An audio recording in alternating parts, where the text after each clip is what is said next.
chose. Parfois, c'est clairement genre un peu swingé ou ça. Et, Donc, bonjour à tous. J'ai le plaisir de vous présenter Émilie Girard-Chéreste. Non, je me suis trompée. Non, c'est bon. Oui, voilà. Et qui va nous parler de ses derniers travaux de recherche et en particulier de sa thèse. Exactement. Voilà. Merci, Émilie. Merci beaucoup. Bonjour, merci de m'accueillir ici ce matin. Merci Claudia pour la présentation et l'invitation. Ce que je vous présente ce matin, c'est le travail de la thèse que j'ai soutenu en avril dernier au Conservatoire national supérieur des études de Lyon et à l'Université Jean Monnet de Saint-Étienne. C'est des recherches que j'ai menées sous la direction de Laurent Potier à Saint-Étienne et Philippe Purel au CNSM. C'est un doctorat qui est recherche et pratique. Donc, qui est entré par les plus forts, qui est ancré d'abord et avant tout dans ma pratique musicale, donc comme violoncelliste d'abord, comme compositrice ensuite.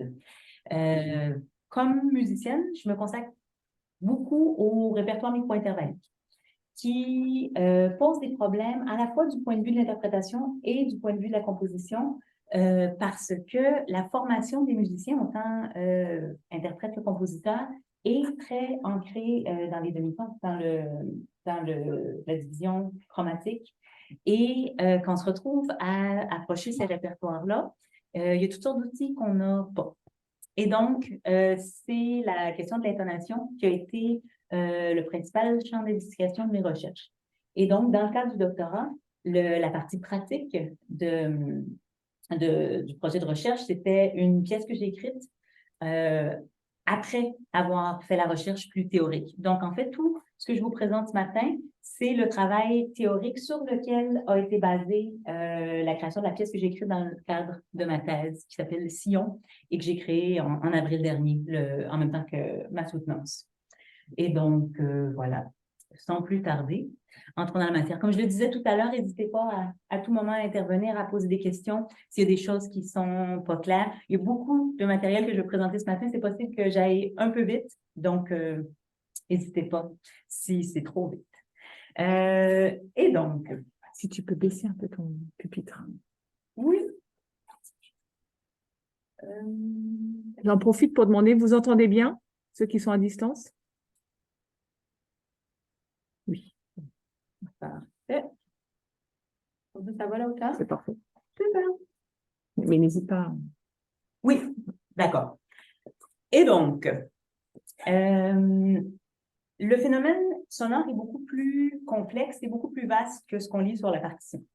En effet, quand on parle d'intonation, ça met en jeu des choses qui sont beaucoup plus complexes que simplement poser le doigt au bon endroit sur le manche de l'instrument. En prenant en compte ces autres paramètres dans l'écriture d'œuvres micro-intervalliques, on peut faciliter la compréhension des œuvres à la fois pour les interprètes et les auditeurs. Dans le cadre de ma recherche, j'ai divisé en 3 catégories les paramètres qui peuvent contribuer à faciliter et qui peuvent jouer un rôle dans notre perception de l'intonation. Donc, on a ce qui touche évidemment l'audition. Donc, qu'est-ce qu'on écoute? Mais qu'est-ce qu'on écoute réellement, au-delà de ce qu'on pense jouer ou au-delà de ce qui est écrit sur la partition? Ensuite, ce qu'on voit. Ce qu'on lit sur la partition, qu'est-ce que la manière de rédiger les choses a comme impact sur notre jeu? Et finalement, tout ce qui relève de la proprioception. Donc, l'instrument, le corps, la technique instrumentale. Et bien sûr, tous ces aspects sont mis en relation entre eux.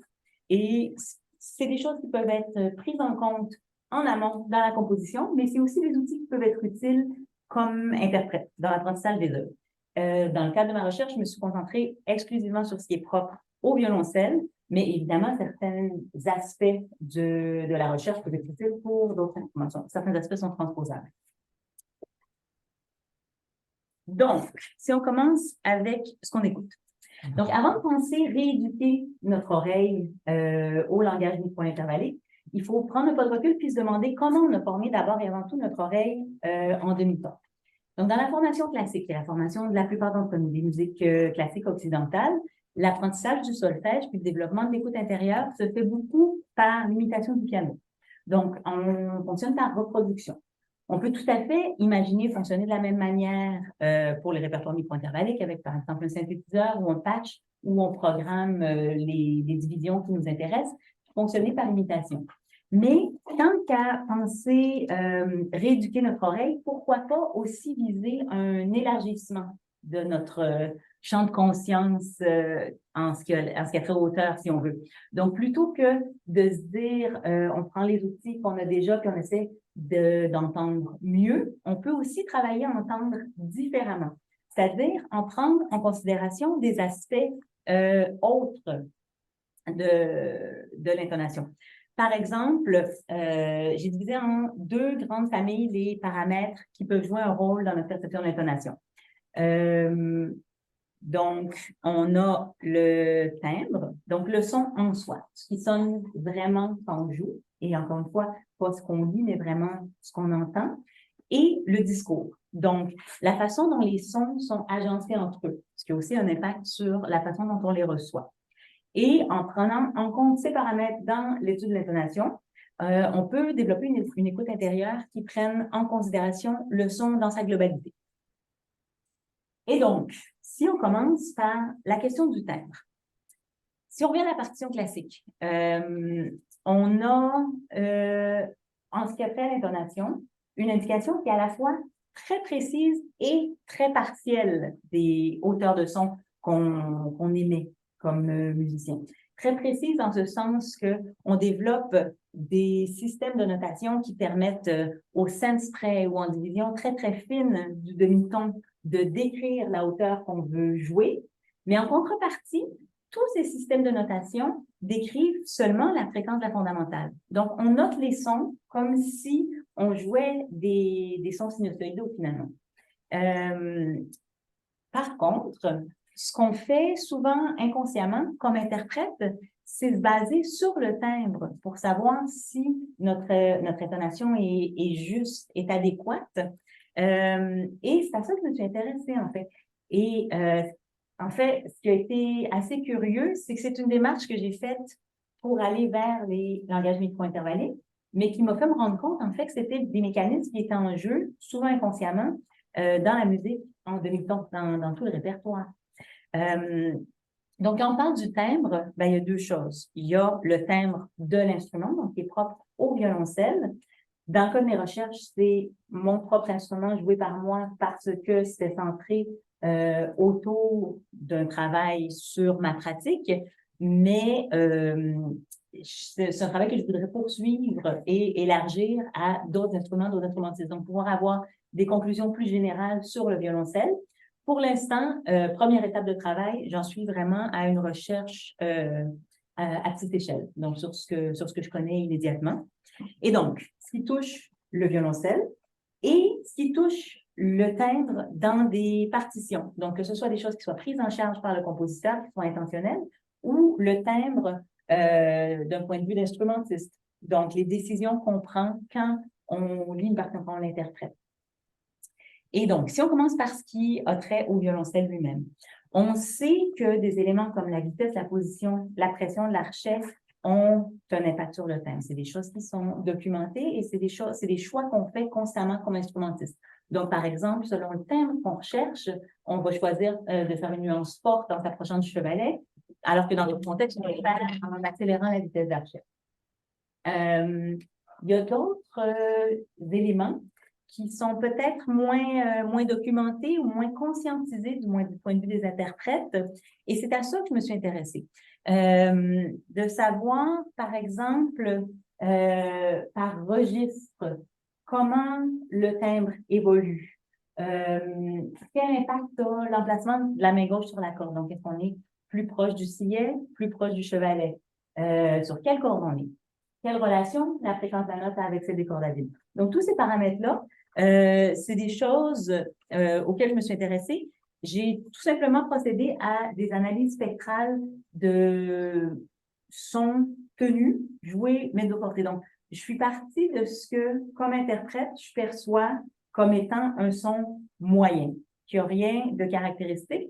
J'ai décidé de partir de ma perception parce que quand on communique une partition comme compositeur, on s'adresse à la perception du violoncelliste. mis à part des contextes de recherche très, très singuliers comme ce que vous avez ici, jamais un violoncelliste qui apprend une pièce sera en mesure de calculer avec une vraie précision sa vitesse d'archet, son poids. Donc, si j'écris mezzo forte, je communique évidemment à la subjectivité du violoncelliste, mais je communique quand même à sa perception. Et donc, c'est de là que je suis partie, de ce que je jugeais comme un son neutre. Et donc, par la force des choses, selon les registres, selon les cordes, selon tout ça, j'ai adapté ma vitesse mais j'ai essayé de parler en langage de violoncelliste, si on peut dire ça comme ça. Et donc, première chose, j'ai comparé tout simplement sur chacune des cordes, 4 fois le La 220. Donc, le La, l'équivalent de la corde David de première corde. Et donc, j'ai compilé mes données de la façon suivante. Vous avez à gauche les harmoniques, les partiels, et ici l'amplitude linéaire. Et donc, ici, c'est la corde ouverte. On observe qu'on a une fondamentale assez présente par rapport à tous les autres partiels. Avec le X, j'ai indiqué les partiels inharmoniques et la petite astérisque indique les partiels qui sont intermittents, donc qui apparaissent, qui disparaissent pendant la durée du son. C'est des analyses qui ont été faites avec Audiosculpt.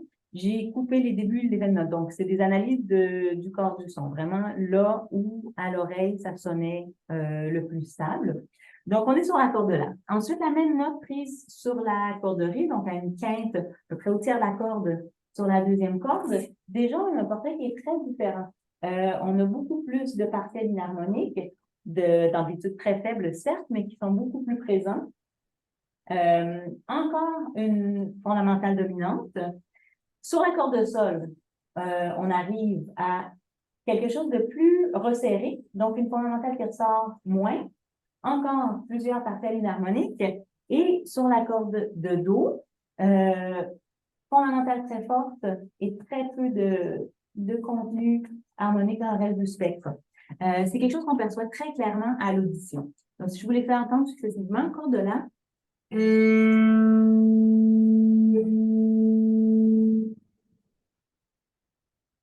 ensuite sur la deuxième corde,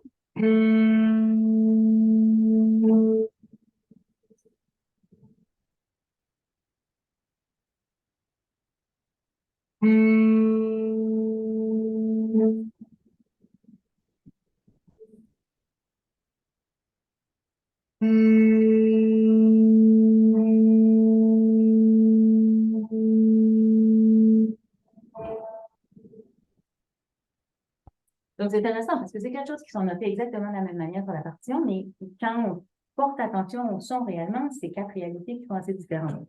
Deuxième et troisième cordes sont peut-être un peu plus similaires, mais on est quand même en présence de sons qui sont radicalement différents. Donc, dans ce cas-ci, on parle à la fois de la corde et l'emplacement de la main gauche entre le si et le chevalet, qui ont un impact sur le timbre.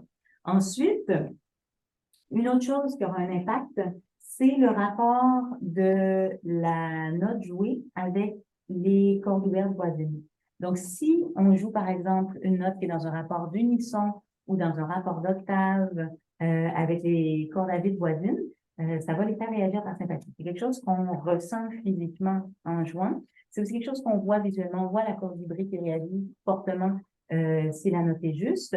Alors que si on est ne serait-ce qu'un quart de temps à côté, le timbre s'éteint complètement.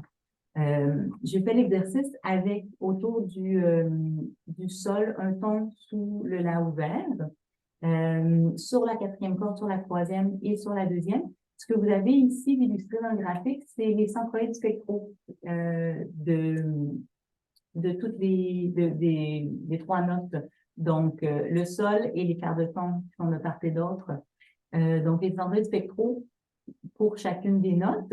Et c'est assez intéressant de remarquer que la corde de Sol, donc un Sol est joué sur la corde de Sol, Et c'est cette note-là dont le centroïde sera le plus bas, alors qu'elle ressort très, très, très fortement sur les deux cordes voisines. La raison est assez simple, c'est que puisque le sol, joué sur sol,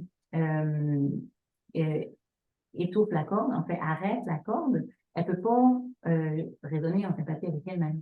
Donc, c'est pour ça qu'on observe un centroïde beaucoup plus bas quand on est sur cette corde-là.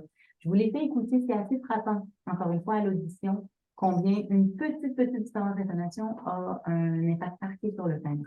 Donc, d'abord, la quatrième corde.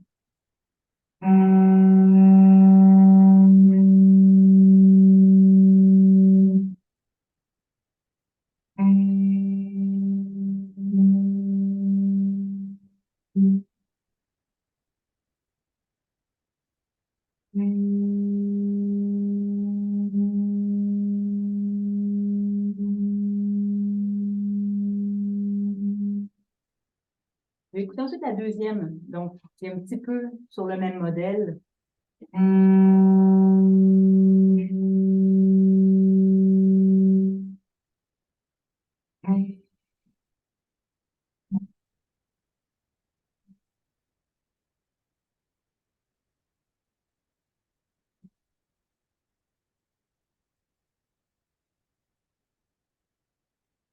Et ensuite, sur la troisième corde, la corde de sol.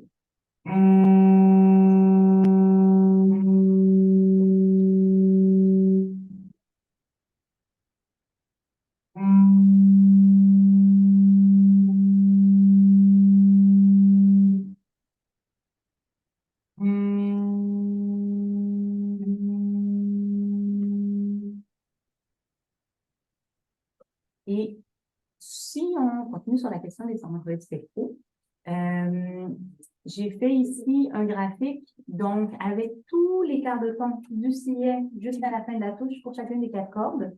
Et c'est intéressant d'observer que donc chacune des cordes de sa couleur, le jaune c'est la première, ensuite le gris la deuxième, orange troisième et bleu quatrième.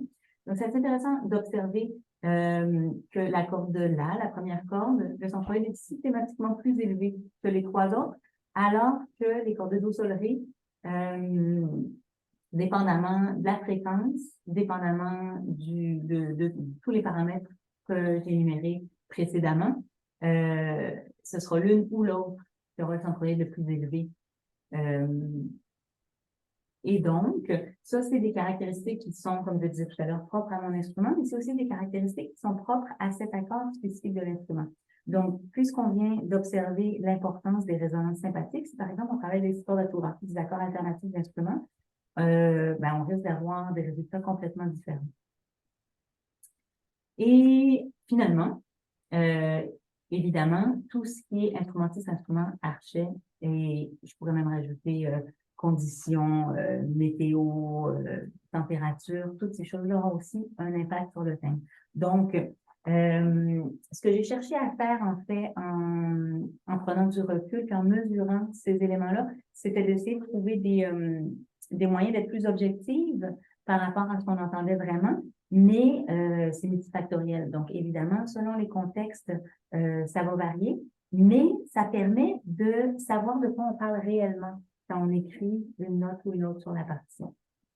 Et si on poursuit dans la question du timbre, qu'on va voir dans différentes partitions. Donc, pour la suite de la présentation, j'ai plusieurs exemples tirés du répertoire des plus ou moins 50 dernières années, où, dans ce cas-ci, le timbre est mis à profit, que ce soit dans la composition même de l'œuvre ou dans les processus d'apprentissage de l'œuvre. Je me suis intéressée particulièrement à 2 choses, les sons différentiels et les battements, qui sont des choses qui sont très présentes dans le fond d'instrument, mais qui sont très rarement notées. Premier exemple, c'est un extrait de Hertz de Ennio Poré, où vous avez, à partir de la deuxième mesure ici, un extrait de la finale de l'œuvre, où tout est en double corde, 3F, et ça génère donc nécessairement des sons différentiels. Sons différentiels, en fait, qui sont la différence entre les fréquences des 2 notes qui sont jouées, et ils sont perceptibles à partir d'un certain volume et avec une certaine vitesse et pression d'archet. C'est des choses, qu'on en soit conscient ou non, qui sont présentes aussi dans les répertoires classiques romantiques. C'est des choses, en fait, qui sont documentées. C'est aussi, on appelle aussi les tartini tones, parce que c'est des choses qui ont été documentées dans la technique classique de l'instrument, mais qui sont peu conscientisées par la plupart des interprètes. Dans le cas de la pièce de Popée, c'est pas quelque chose qui fait partie de l'œuvre, mais c'est quelque chose qui est très utile de savoir quand on l'apprend, par contre. Parce que on est dans l'aigu de l'instrument, donc dans une zone où il y a moins de repères et avec des intervalles qui sont inhabituels.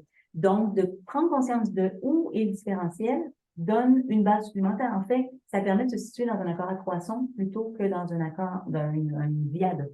Et donc, comme on s'accorde avec le piano sur l'accord mineur, on se situe beaucoup plus aisément dans un accord que seulement une note par rapport à l'autre. Et donc, ça permet de concevoir ces doubles cordes-ci comme des accords à trois sons. Je les ai resynthétisés ici. Donc, si on prend par exemple, je ne sais pas si on entendra avec le système ici, essayons.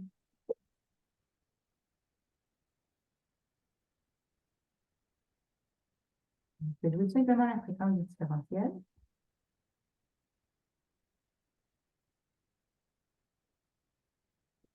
Je vais le faire jouer.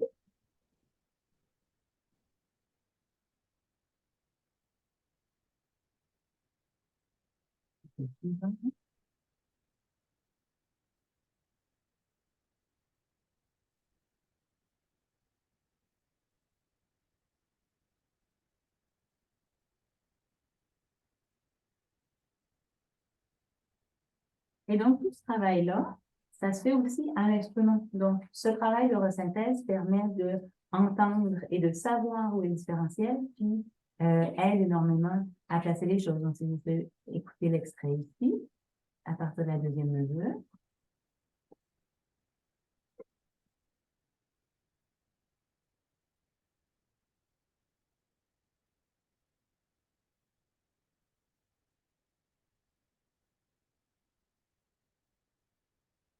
Un autre exemple où les sons différentiels sont mis à profit, dans ce cas-ci, pris en charge par le compositeur. Donc, c'est une pièce de Arash Yazdani, Austi Fermat, où le compositeur a été conscient de là où étaient les sons différentiels, puis il les a utilisés pour créer des lignes continues dans la musique.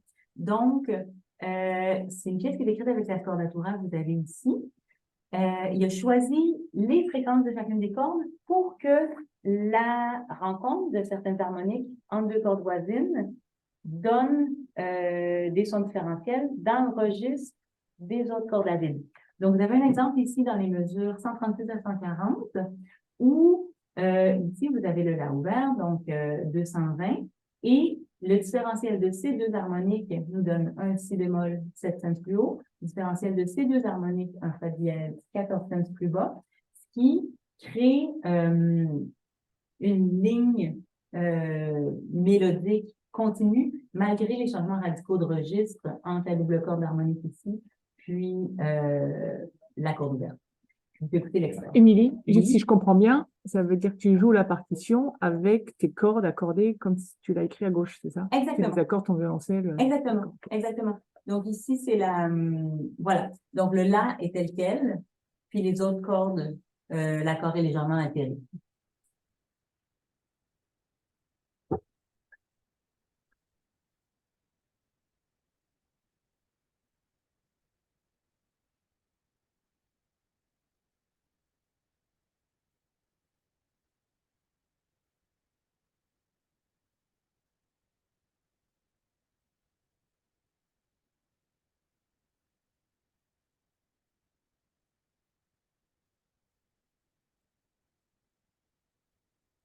Un autre exemple,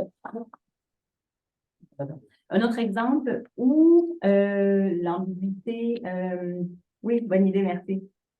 Un autre exemple où l'ambiguïté auteur-timbre se manifeste, c'est quand il y a des battements qui sont présents dans le son.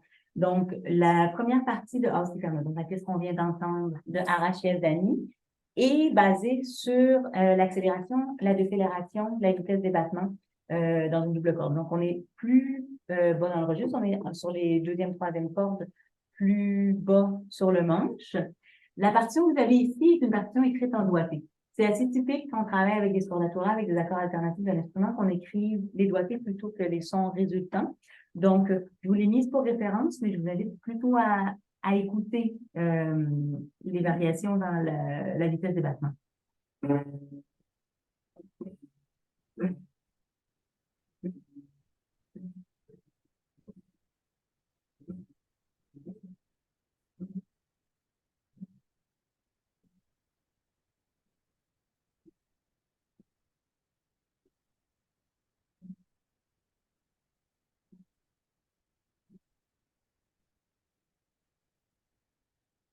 C'est un phénomène qu'on peut aussi observer dans la première partie d'Intercommunication de Bernd Alois Zimmermann, où, même si on est dans des intervalles plus grands, puisque les notes sont tenues très longtemps, on a l'occasion de percevoir les variations de la vitesse des battements. Et une indication ici qui est assez importante, c'est l'espressivo, qui est interprété par plusieurs violoncellistes, notamment Siegfried Pan dans la version avec Alois Kontarski, comme un poco vibrato. Et donc, la légère oscillation de fréquence attire l'attention sur les battements qu'on a de part et d'autre dans les doubles cordes sans vibrato. C'est un effet qui a été noté explicitement par Daniel De Guisamon dans Piazza para violoncello solo, où le vibrato est indiqué ici par ce symbole, et il alterne entre des doubles cordes jouées parfaitement sans vibrato, mais où les battements sont très audibles, et des notes jouées avec vibrato. Un autre paramètre dans la pièce de Leguizamon qui fait qu'on perçoit beaucoup le timbre et peu les hauteurs, c'est que toutes les notes sont approchées par glissando. Donc, ça contribue à faire qu'on sent davantage le mouvement que la hauteur absolue. Attends, il y a un problème apparemment, ils n'entendent rien. Elisa, j'ai essayé de changer un paramètre, c'est mieux ou pas?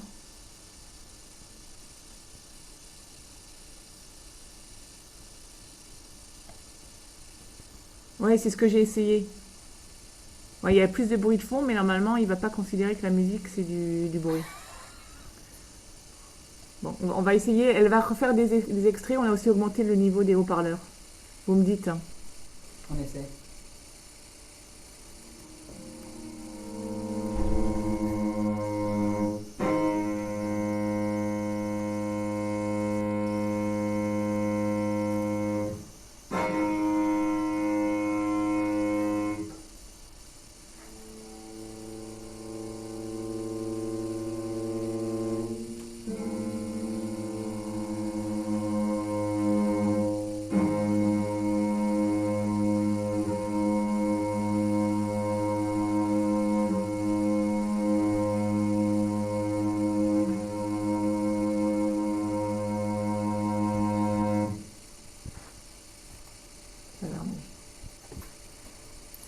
En fait, il voudrait juste réécouter les sons différentiels. Tu peux juste. Ah oui, oui. Lesquels? Ceux du Enopopé ou du Yazani? Lesquels, Elisa? Ou je ne sais pas qui a posé la question. Popé? Les sons différentiels, la resynthèse ou l'extrait? Je pense que la resynthèse, ça change. On n'entendra pas le grave. D'accord. Donc l'extrait. Ouais.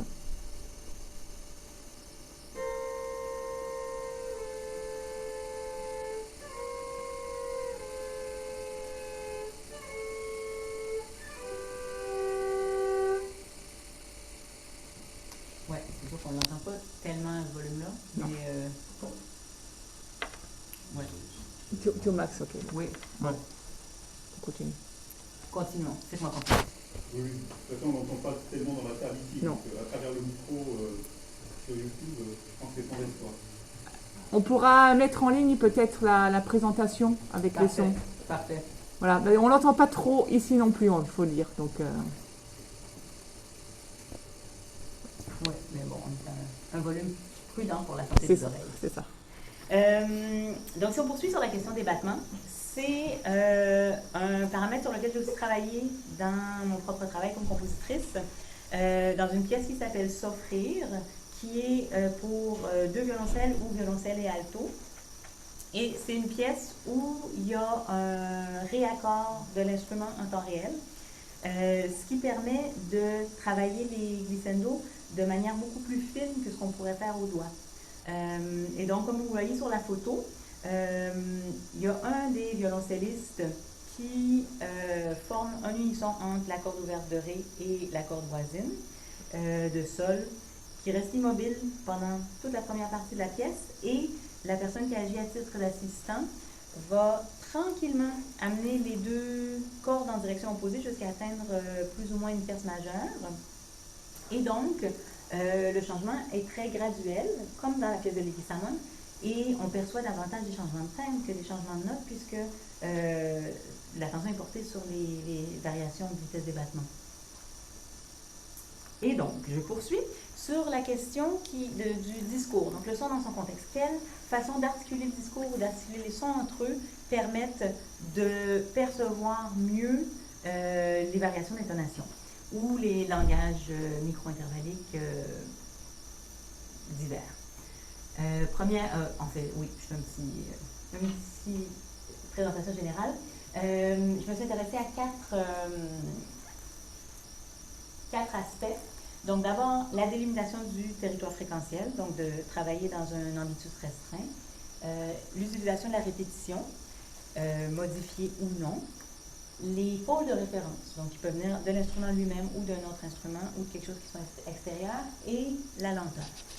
Donc, si je commence avec la délimitation du territoire fréquentiel, je reviens à Enopopée, le début de Hertz, où on observe à partir de la troisième mesure ici la répétition d'une seconde dont la taille va varier. Mais puisqu'on se focalise sur cet intervalle-là, on a l'occasion de remarquer les différences d'intonation d'une itération à l'autre.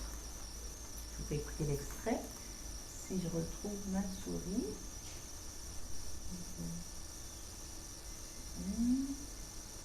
On la voit. Ah oui, c'est ça, ici, donc, est-ce que, d'où est-ce? C'est sur le côté ou c'est en dessous? Là, qui est presque. Oui, je continue à descendre peut-être? Ah, peut-être descendu trop. Là, voilà. Ah, d'accord. Voilà.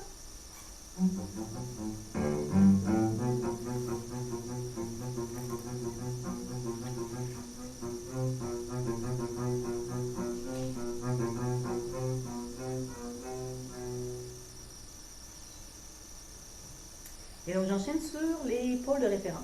Donc, l'exemple que vous avez ici, c'est une pièce de Michel Gonville qui s'appelle Couple au repos, où il utilise la scordatura suivante. Je suis désolée, il manque une clé de fa ici au début. Donc, les cordes sont notées dans le désordre par rapport à l'affichage habituel parce qu'elles sont accordées dans cet ordre-là. Le Ré est accordé selon le piano, donc peu importe à quelle fréquence le piano est, le Ré est pris du piano. Et ensuite, il fonctionne par unisson entre les harmoniques de différentes cordes. Donc, l'octave de la corde de Ré avec le cinquième partiel de la corde de Do, qui est une corde de si bémol dans le contexte, donc la quatrième corde. Cette quatrième corde-là, on fera un unisson avec le troisième partiel et le deuxième de la troisième corde, donc le Fa. Et toujours à partir de cette quatrième corde, on va prendre le septième partiel qui deviendra l'octave de la première corde. Et toute la pièce est travaillée à partir de cet accord. Et plutôt que d'aller noter des différences en sense, par exemple, ou en fait, ce serait probablement en sense que ce serait le plus simple de le faire. Donc, plutôt que de le noter de cette façon-là, ce qui inciterait l'instrumentiste à travailler avec un accordeur, il l'invite à travailler à partir des harmoniques de son propre instrument. Donc, toutes les notes appuyées, donc celles qui n'ont pas le petit zéro au-dessus, c'est des notes où il nous indique à l'intonation de quelle harmonique ça doit correspondre. Donc, ce Do, par exemple, il doit être accordé selon l'harmonique, le troisième, de la troisième corde. Ensuite, par exemple, ce Mi bémol doit correspondre à septième harmonique de la troisième corde, etc. Dans le travail, c'est un aller-retour constant entre l'harmonique qu'on joue, qu'on imite et qu'on reproduit ensuite. Tout ça va être mis en relation avec le piano qui, lui, est accordé normalement en demi-ton. Je vais écouter un petit bout de l'extrait, mais comme on a commencé un peu en retard, je t'écoute.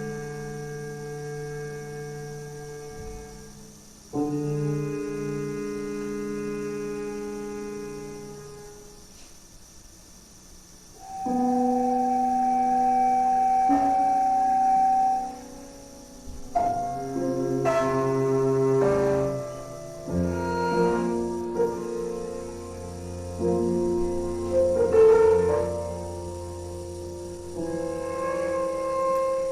exemple, on entend la différente intonation avec les deux.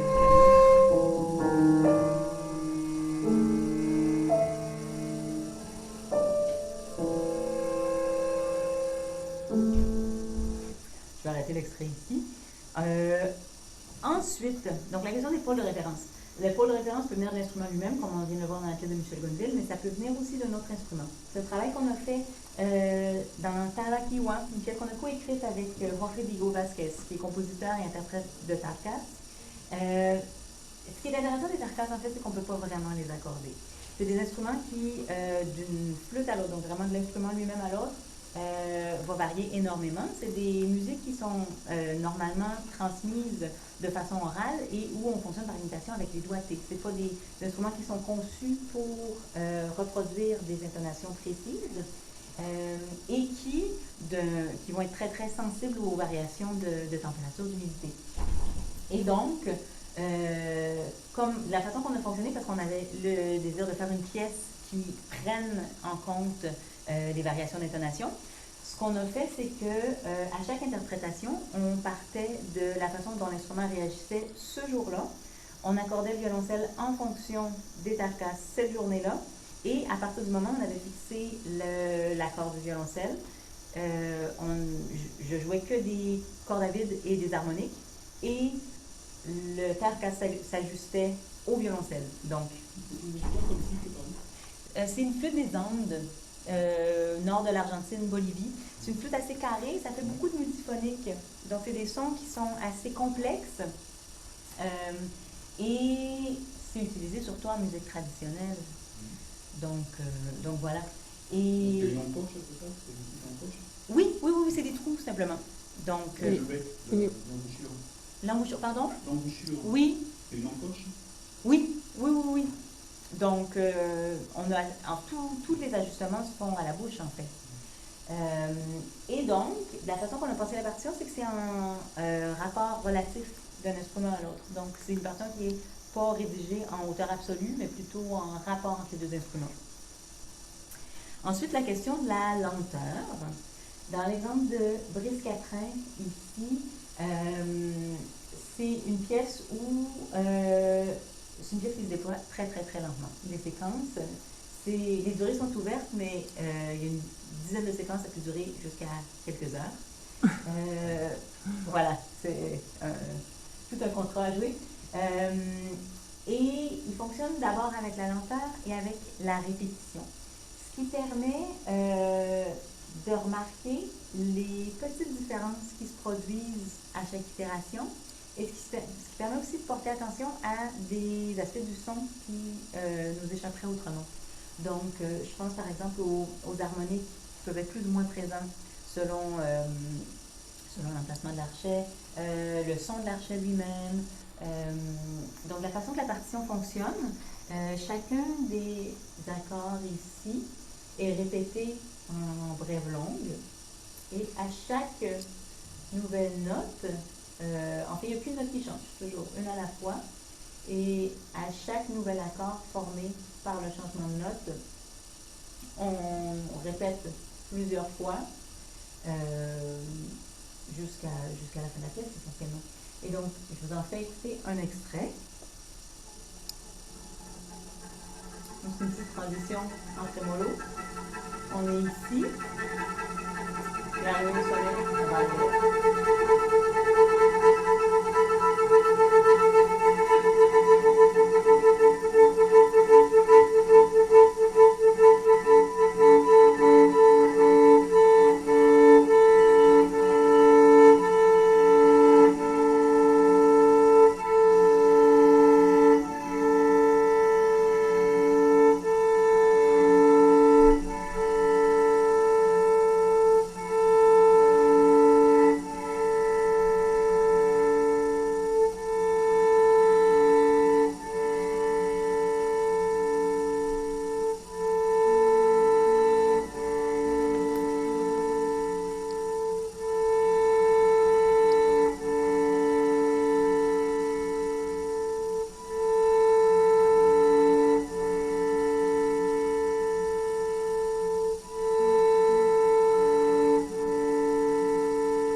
remarqué qu'il y a 3 cordes qui sont jouées en même temps.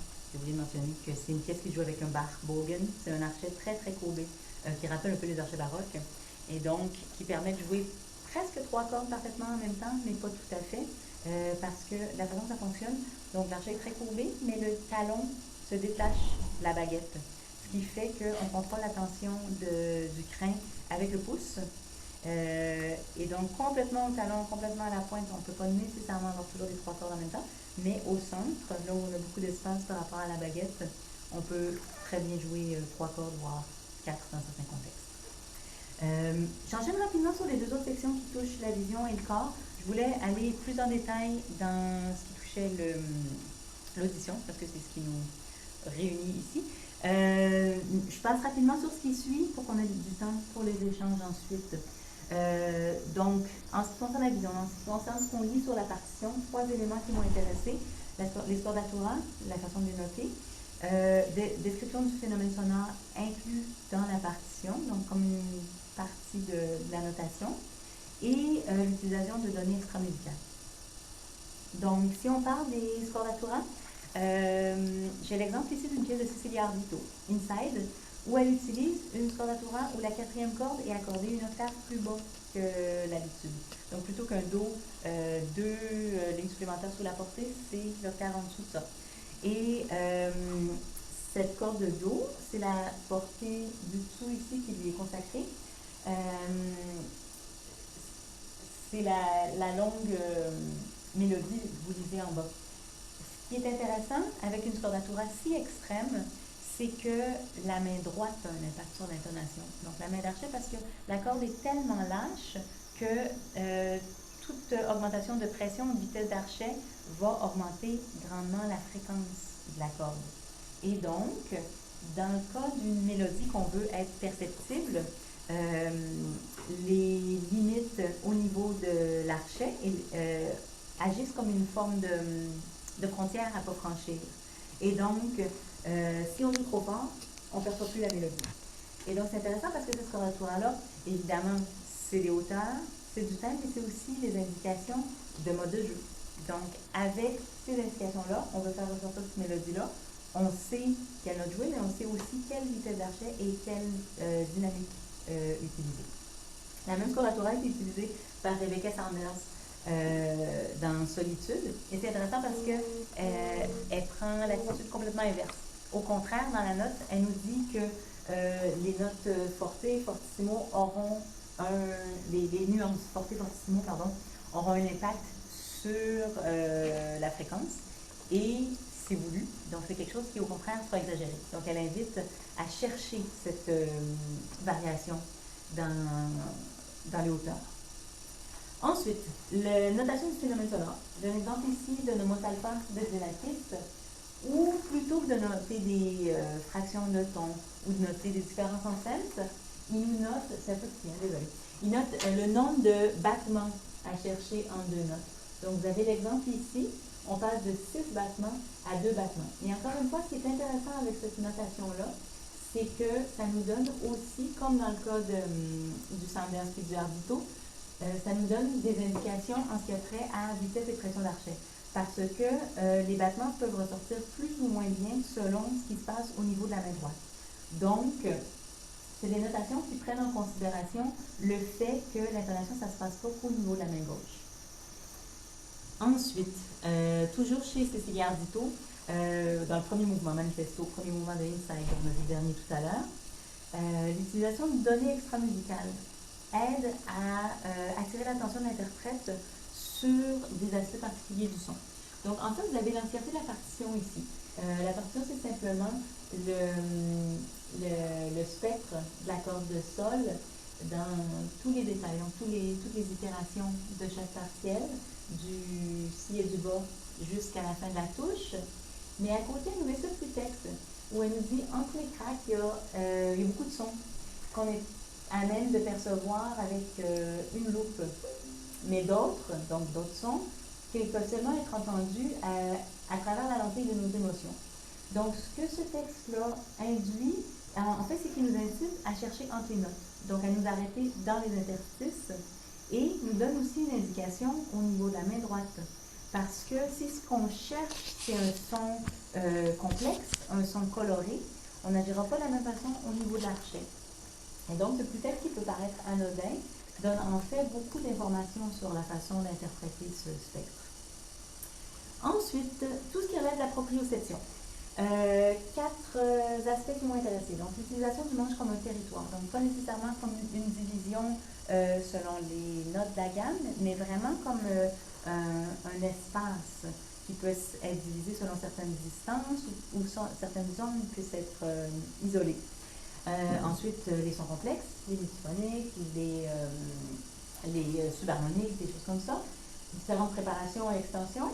Puis, l'intonation qui est le résultat d'un geste plutôt qu'un objectif à atteindre. Encore chez Cecilia Ardito, dans Numbers, troisième mouvement de Inside, elle isole des zones du spectre qu'on a vu il y a 2 diapositives. Et donc, ici, on a la zone dans laquelle on joue. Et ici, les partiels résultants de cette zone-là. Et évidemment, elle cible des zones où on n'est pas dans les extrémités de la corde et donc où on n'a pas le spectre harmonique dans l'ordre habituel. Ce qui permet d'explorer des zones qu'on n'est pas habitué d'entendre. Ensuite, les multiphoniques, ça vaut la peine de les écouter. C'est une pièce de Abe Rubino basée sur les recherches de Helen Fallowfield, qui est une violoncelliste de base qui a beaucoup travaillé sur les multiphoniques. D'ailleurs, la notation en haut ici est d'elle. C'est quelqu'un qui a travaillé beaucoup à analyser les résultantes de différents multiphoniques. Et donc ici, on a les doigtés et ici, on a les sons réels.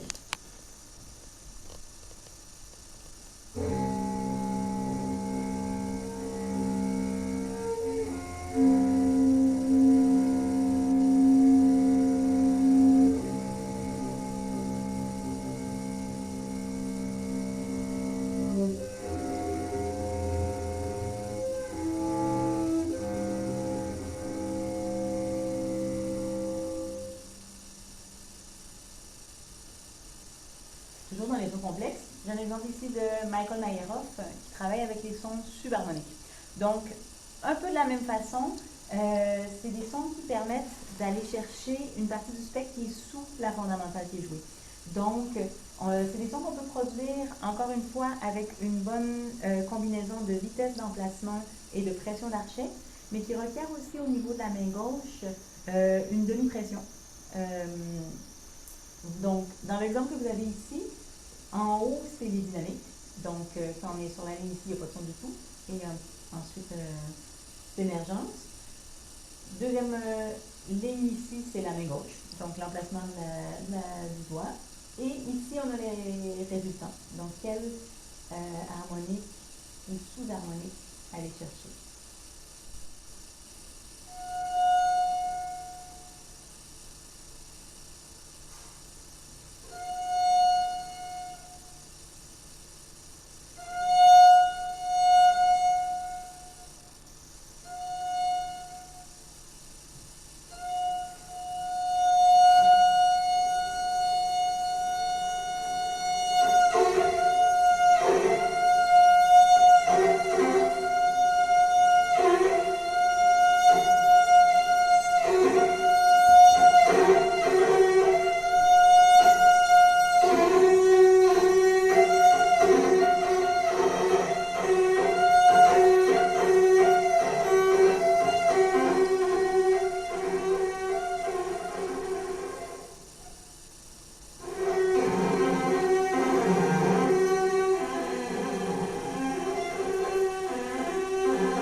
La question des extensions et des préparations. Vous avez ici un exemple de Mauro Lanza, la bataille de Caracas-Charnage, où il travaille avec des petits morceaux de pâte à fixe, de gommettes pour poser des posters, qui posent sur la 4e harmonique de la 3e corde pour créer des sons, un peu des sons de cloche qui rappellent le piano préparé de Cage. Et c'est des choses qu'il prend en compte minutieusement dans la partition. Donc, vous avez ici, pour chacun des doigtés sur la corde de sol, les sons complexes résultants de la corde avec la patate fixe dessus. Et finalement, j'ai un exemple d'une pièce de Malcolm Goldstein. En fait, je ne pourrais pas la faire écouter, mais je laisserai le lien disponible. Je termine avec cet exemple-là parce que c'est un violoniste qui a une approche extrêmement gestuelle du son et que je qualifierais de non intentionnellement microtonal. En ce sens que c'est une musique où le geste physique est vraiment le moteur et par conséquent, si c'est le corps qui est mis en mouvement sans qu'il y ait une intention précise d'atteindre un endroit particulier, il y a peu de chances que ça tombe sur des demi-tons précis. Et c'est effectivement pas ce qui arrive, mais l'intention n'est pas micro-intervallique, le résultat l'est par contre. Donc, j'ai trouvé important d'intégrer aussi des musiques qui étaient micro-intervalliques malgré elles, si on veut dire, j'ai consulté le compositeur, il était d'accord. Mais parce que c'est pas parce que quelque chose n'est pas noté dans la partition que c'est pas ce qu'on entend. Et je conclurai sur une citation de Vishnegradski qui nous dit: pour créer, préoccupe-toi avant tout de ton corps, l'esprit se débrouillera tout seul. Voilà. Merci. Merci.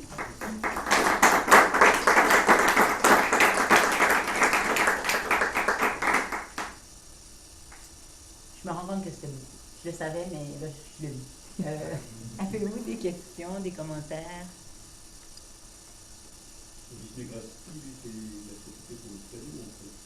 Oui, en fait, avec des pianos en quart, en septième de ton, oui, voilà. Mais on parle vraiment d'un des précurseurs. En fait, il n'a pas écrit pour les cordes. Ben, en fait, oui, mais c'est l'époque. Hein. Mais lui, il considérait que les cordes étaient des instruments féminins qui ne pouvaient que suivre. Donc, donc désolé, hein? J'aurais préféré ne pas avoir à dire ça. Mais donc, ce qu'il veut dire par ça, c'est que il ne croyait pas que les interprètes seraient en mesure d'avoir cette précision d'oreille. Donc, il y a une pièce pour violoncelle et piano, mais c'est avec un piano micro-intervallique, et le violoncelle s'appuie sur le piano. Il ne pensait pas, mais après, les interprètes n'étaient peut-être pas prêts à cette époque-là. Était-ce parce qu'ils étaient trop féminins? Permettez-moi d'en douter. Mais son point de vue, en fait, c'est que puisqu'il n'y avait pas de repères physiques sur l'instrument, puisqu'il n'y a pas de fret, de la même façon pour les chanteurs, en fait. Ils traitaient la voix de la même façon. Une conception du micro-intervalle qui est en fait des intervalles plus petits. Tout à fait. C'est pas ce que vous développez actuellement. Ben, qu'on a chez Enopopé, par exemple. En fait, je travaille un peu dans la présentation aujourd'hui, c'est vrai que j'ai parlé beaucoup du thème, mais je travaille aussi les divisions plus petites. Donc, par exemple, la musique de Popé, j'ai travaillé beaucoup, ou la Just Intonation aussi. Donc, qui sont des divisions plus petites mais inégales de l'espace fréquentiel, donc plus petites que demi-ton. Les deux approches sont possibles et complémentaires, mais c'est vrai qu'à l'époque de Vishnegradski, on n'en était pas là dans la recherche. Oui, ben c'est les deux grandes branches. Donc d'un côté, il y a Vishnegradski qui a ouvert cette époque-là, mais il y a aussi Harry Partch, puis tout ce qui touche l'intonation naturelle, puis qui est peut-être un peu plus proche des écritures du timbre d'une certaine façon. Mais c'est les deux grandes branches des langages micro-intervalliques. Donc, est-ce qu'on prend ce qu'on a déjà, puis on divise en plus petit, ou tant qu'à diviser, pourquoi rester attaché au demi-ton? C'est les deux grandes approches. Le demi-ton, de toute façon, ça, on n'a pas vraiment de définition non plus, parce que le violoncelle, donc sur un instrument à clavier, on fixe les demi-tons d'une façon ou d'une autre. Par le tempérament. Mais sur le violoncelle, on a une idée que le demi-ton n'est pas fixe, c'est-à-dire que la principe va avoir une sérénité, le bémol à descendre, etc. Oui, mais on note quand même les parties en demi-ton. Et c'est là où c'est intéressant. À l'audition, c'est pas tout ça. Tout à fait. Le mi bémol violoncelle n'est pas forcément. dans certaines situations, c'est pas C'est une forcément question de possible. contexte. C'est une question de contexte, mais c'est là aussi où c'est intéressant de s'arrêter à qu'est-ce qu'on lit versus qu'est-ce qu'on joue. Parce qu'un mi bémol d'une pièce, d'une sonate avec piano n'est pas le même mi bémol de la quatrième suite de Bach. Donc, mais c'est des choses qu'on orthographie de la même façon et c'est assez frappant. Et c'est des choses qu'on nomme peu dans la formation aussi. Donc, moi, ça m'a pris faire le détour d'un doctorat sur la microtonalité pour m'apercevoir de toutes ces choses-là. Oui.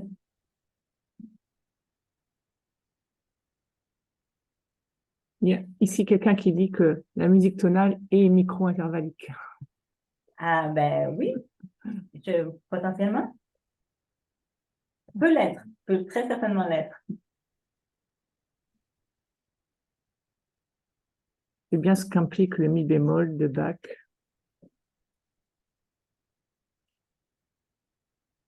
Ou le step choral. Tout à fait, ou en fait sur accord. Évidemment, évidemment. Step choral, dans des musiques un petit peu, pas comme quand des tableaux, ou des choses comme ça, où il y a des notions de barre en plus. C'est-à-dire les intervalles sont pas les mêmes. Non, non, non, non, ça c'est certain. Ça c'est certain, puis c'est ça aussi dont on se rend compte de plus en plus, c'est que ce qu'on appelle les demi-tons égaux, en fait, c'est pas ce qu'on pratique. Et donc, que finalement, on entend beaucoup plus les micro-intervalles de ce qu'on pense. Oui, ça croit que comment attaquer ou non. Oui. Oui, oui, oui, non, ça c'est certain. Moi, j'avais une question sur ce que ce travail t'a apporté en tant que violoncelliste d'une part et en tant que compositrice d'autre part. Oui, ah ben ça a été life-changing experience, ça c'est clair. Comme violoncelliste, je me rends compte que j'écoute plus du tout de la même façon. En fait, je pense que ma plus grande prise de conscience, et c'est pour ça que j'ai orienté beaucoup la présentation d'aujourd'hui sur le timbre, c'est combien timbre et intonation étaient intimement liés. Une analyse que j'ai faite dans ma thèse, c'est sur une pièce en Just Intonation, Bercé de Thomas Nicholson, pour violoncelle seul, où je me suis rendu compte que c'était pas simplement d'avoir les deux notes de la double corde exactement au bon endroit qui faisait qu'on sentait que l'intervalle était juste, mais il fallait aussi le bon équilibre entre les deux cordes et la bonne vitesse d'archet.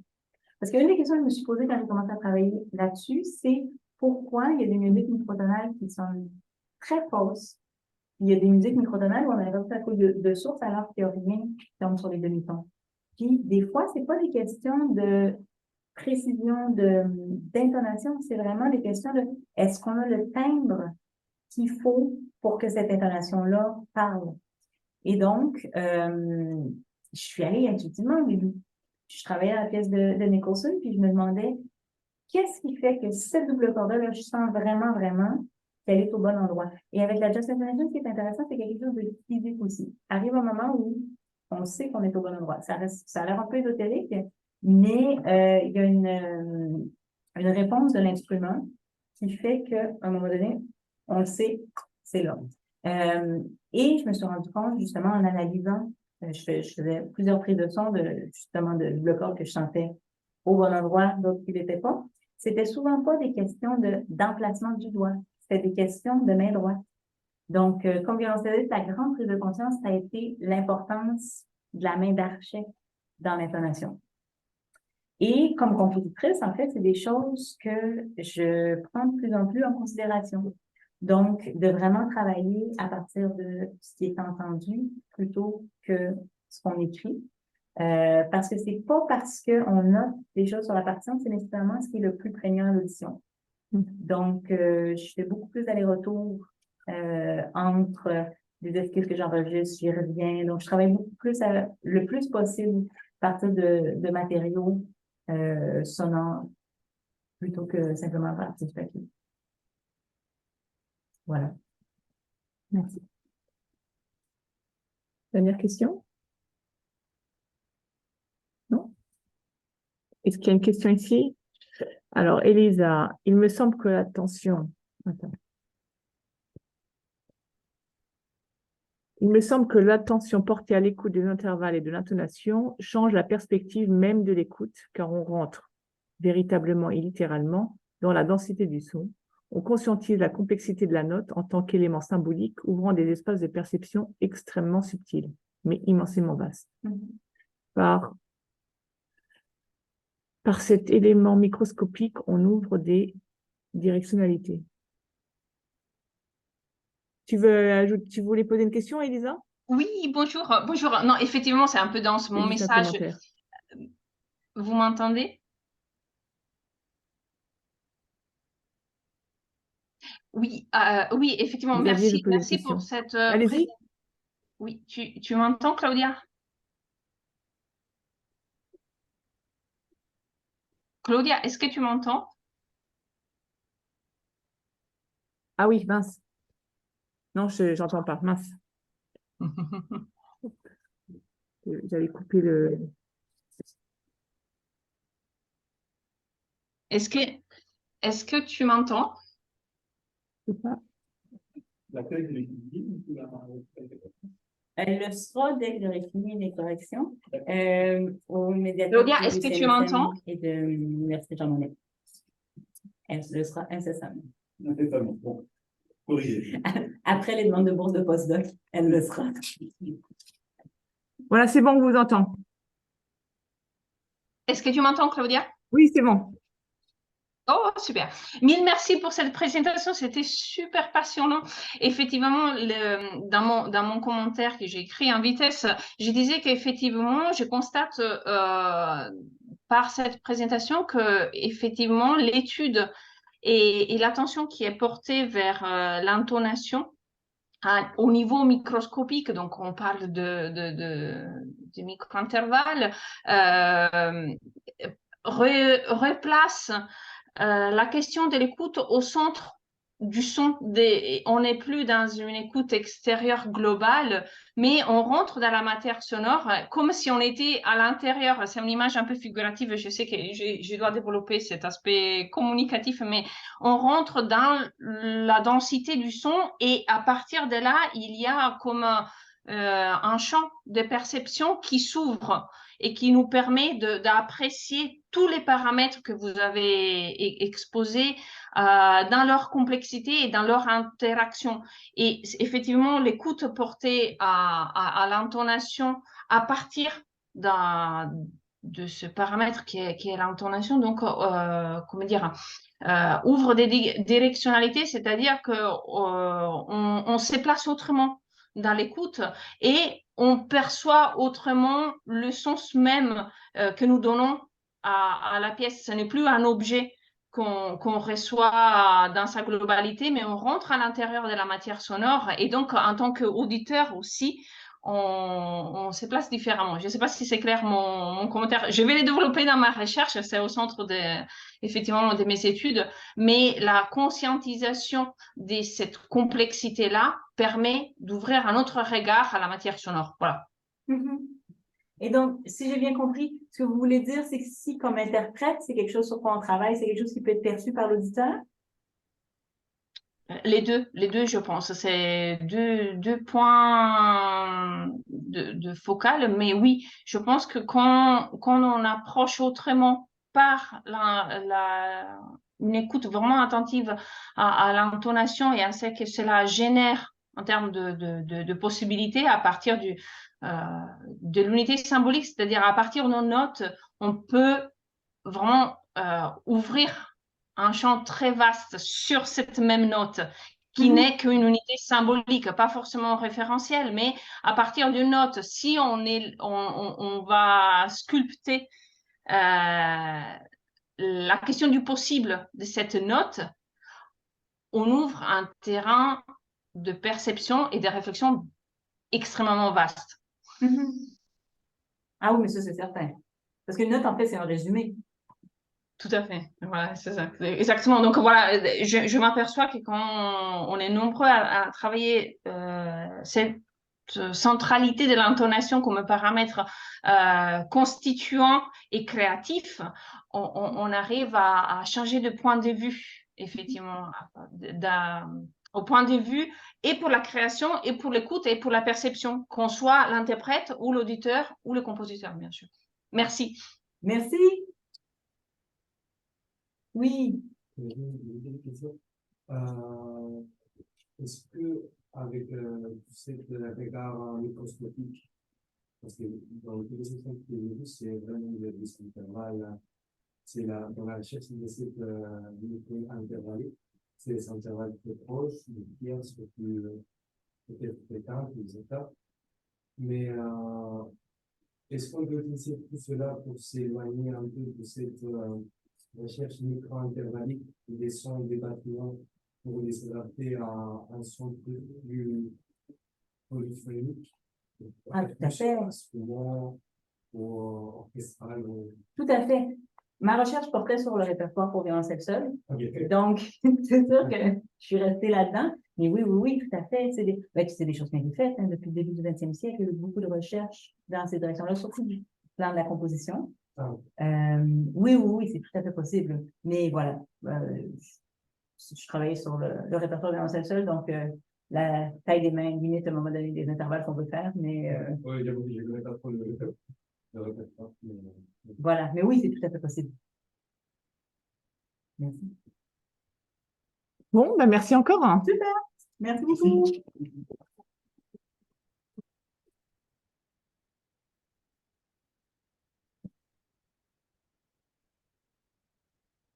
Au revoir à ceux qui nous écoutent en ligne.